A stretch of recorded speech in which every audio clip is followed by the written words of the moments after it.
விவசாய நண்பர்களுக்கு வணக்கம். இப்போ இந்த களத்தில் தான் வந்து பார்த்திங்கன்னா நம்ம காய வைக்க போகிறோம். அதுக்கு தான் களை வந்து ரெடி பண்ணியாச்சு. நேத்திலிருந்தே வந்து பார்த்திங்கன்னா ஆக்குப்பை பண்ணிக்கிட்டு இருக்கோம் அந்த களத்தை. சில்னஸ்லாம் கம்மியாக தான் இருக்குது, ஒன்றும் சில்னஸ் இல்லை. வெயில் வந்து அடிக்க ஆரம்பிச்சிருச்சு. கரெக்டாக 10 மணிக்கெலாம் வெயில் வரும்னு நினச்சிக்கிட்டு இருந்தோம். அதேமாதிரியே 10 மணிக்கு வெயில் வந்துருச்சு. ஒன்றும் பிரச்சனை இல்லை, நல்லாவே இருக்குது. இந்த களம் ஒன்று, அடுத்தது அங்கே ஒரு களம் இருக்குது.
நம்மளுக்குலாம் சாயந்தரமே எடுக்கலாம். காய்ச்சி காலத்தில் கொட்டம்போது பார்த்தா கலக்கல. அவர் வந்துட்டார், நீங்க ஆரம்பிச்சுறீங்க. அவர் களத்தில் உட்காந்துருக்காருப்பா.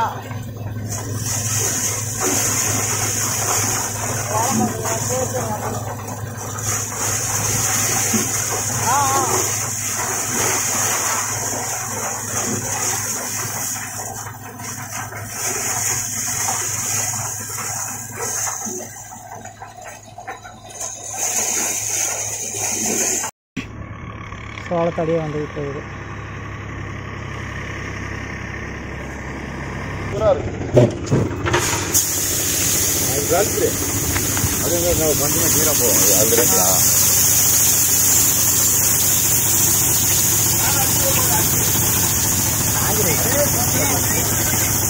விடுங்க விடுங்க, வண்டி விடுங்க.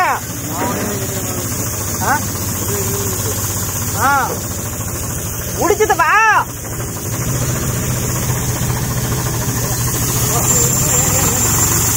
அட வண்டி எடு. ஐயா வண்டி எடுக்க சொல்லமா, என்னமா பண்றாரு?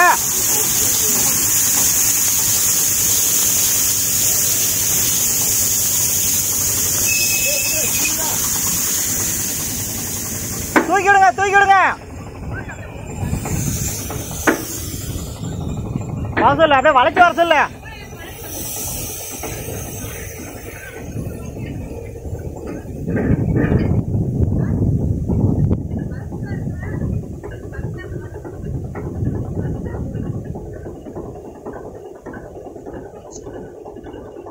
இன்னும் தூக்கிச்சுதுப்பா, அநியாயம் பண்ற. சோளம் விழுவவே இல்லை.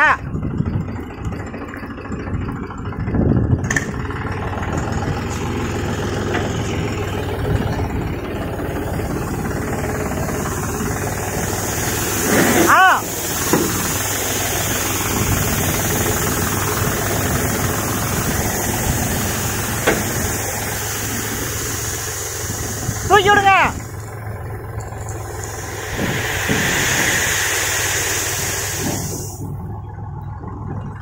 அப்பி இந்த இடம் மூடா பிடிச்ச.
காலையிலேருந்து காய வச்சு 2 டிப்பர் சோளத்தை வந்து ஏற்றிட்டேன்.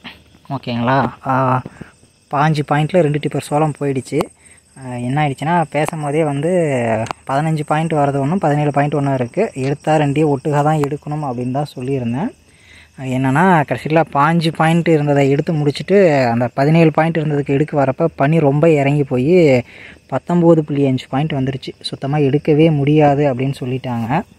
வேறு வழியும் இல்லை, ஏன்னா வச்சாலே ரொம்ப சிலுன்னு இருக்குது. நாமளும் அவங்கள்ட்ட சண்டையும் பிடிக்க முடியாது, நமக்கும் கொஞ்சம் மனசாட்சின்னு இருக்கு இல்லையா. ஸோ அதனால் சரி அப்படின்னு விட்டாச்சு.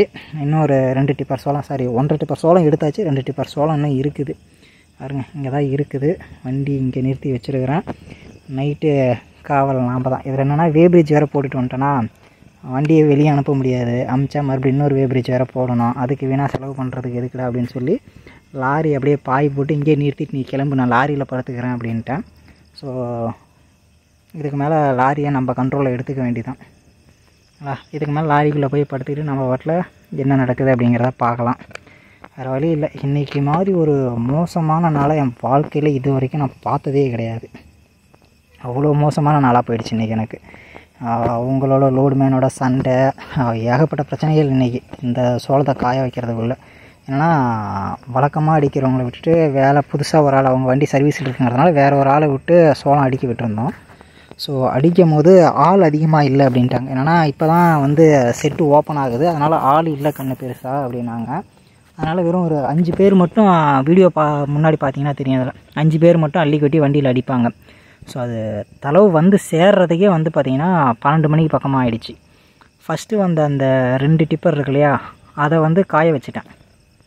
ஓகேங்களா, ஃபஸ்ட்டு வந்த 2 டிப்பரை நான் ஃபுல்லாக காய வச்சுட்டேன். அது வந்து இப்போ 5 பாயிண்ட் வந்து லோடு ஏற்றிட்டாங்க. 16 பாயிண்ட் வந்து லோடு ஏற்றிட்டாங்க. இந்த 2வதாக வந்தது தான் என்ன ஆகிடுச்சுன்னா லாக் ஆகிடுச்சு. அதுதான் இங்கே கிடக்கிறது. அந்த 12 மணி 11க்கெலாம் வந்ததெல்லாம் காய வைக்க முடியல மீன்ஸ் பாயிண்ட் அந்த 5 பாயிண்ட் கொண்டு வர முடியல. 16.5 17 இருந்துச்சு. சரி ஓகே அட்ஜஸ்ட் பண்ணி எடுத்துக்கிறோம் அப்படின்னாங்க. பட் லாக் ஆகிட்டோம். 19 பாயிண்ட் வந்துருச்சு பண்ணி ஃபுல்லாக இறங்கி. இப்போ என்ன சொல்லிட்டாங்கன்னா, நாளைக்கு காலைல உடச்சி விடுங்க, இப்போ மேலே போட்டிருக்க படுதா மட்டும் முடிஞ்ச அளவுக்கு எடுத்துகிட்டு காலைல உடச்சி விடுங்க, காற்று ஓடுனதுலாம் நாங்கள் எடுத்துக்கிறோம் அப்படின்னாங்க. இந்த பேச்செல்லாம் நம்ப முடியாது, நீ வண்டி இங்கேயே நிறுத்து அப்படின்னு சொல்லி வண்டியை இங்கேயே நிறுத்திட்டு நீ இப்போது நாளைக்கு காலையில் வந்து நான் உடச்சி விட்றேன், காஞ்சதுக்கப்புறம் நீ வண்டியோட தூக்கி லோடு எடுத்துகிட்டு நீ போயிடு, இங்கே லோடு எடுக்காத நீ வண்டியை எடுத்துகிட்டே போகக்கூடாது அப்படின்னு சொல்லிட்டேன். அது இதுன்னு பேச்சு நடத்தி கடைசியாக சரிக்கண்ணா நாங்கள் வண்டி இங்கேயே நிறுத்திட்டு போயிடுறோம், காவலுக்கு ஆள் இருக்கணும் அப்படின்னா. என் சோளத்துக்கு நான் காவல் இருக்கும்போது வண்டிக்கு நான் காவல் இருக்க மாட்டேன்னா, உன் வண்டிக்குள்ளேயே நான் படுத்துக்கிறேன் அப்படின்னு சொல்லிட்டு பேசி அவங்கள அனுப்பிச்சி விட்டாச்சு. நாளைக்கு எப்படியாவது இதை போட்டுருணும், ஏன்னா சனி ஞாயிறு மழை வருவதற்கான வாய்ப்புகள் ரொம்ப அதிகம். ஏன்னா இன்றைக்கே வெயில் அடித்தது அந்த முருகன் புண்ணியம். அவன் பயந்துக்கிட்டே இருந்த காலெல்லாம் மானம் அவ்வளோ மூடிக்கிட்டு இருந்துச்சு. ஒரு வழியாக வெயில் அடித்து போயிடுச்சு. ஓகேங்களா, நாளைக்கு ஒரு அரை பொழுது கம்முன்னு இருந்துச்சுன்னா போதும், நான் சோளத்தை போட்டுருவேன். ஓகேவா, ஸோ இதை தான் உங்களோட ஷேர் பண்ண அப்படின்னு சொல்லி நினச்சேன். இன்றைக்கி நைட் காவலில் இருக்கிறோம். நான், தாத்தா, இன்னொருத்தர் ஃப்ரெண்டு ஒருத்தர் இருக்கிறோம். வீடியோ பார்க்குற நண்பர்கள் எல்லாருக்கும் நன்றி. மறக்காமல் சேனலை சப்ஸ்கிரைப் பண்ணிட்டு நிறைய பேருக்கு ஷேர் பண்ணுங்கள்.